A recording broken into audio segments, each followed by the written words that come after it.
Escolteu, molt contenta de poder haver pogut participar en l'inici d'aquesta jornada, que ens sembla especialment rellevant perquè posa molt el focus en la importància d'abordar la transformació feminista des del rigor, des de l'avaluació, des del contrast amb dades, amb un procediment, amb un mètode. Ens sembla que això pot ajudar moltíssim als municipis a anar treballant i anar avançant en aquesta transformació feminista i a més ho permet fer d'una manera sòlida i d'una manera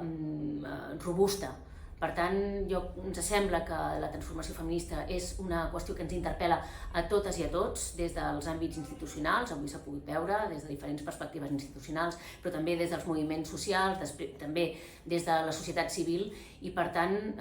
tot allò que permeti compartir reflexions, aprendre les unes de les altres, reconèixer les tasques i els esforços que s'estan fent, ens sembla que contribueix i, sens dubte, són elements molt favorables per aconseguir aquesta transformació feminista tan necessària per la nostra societat.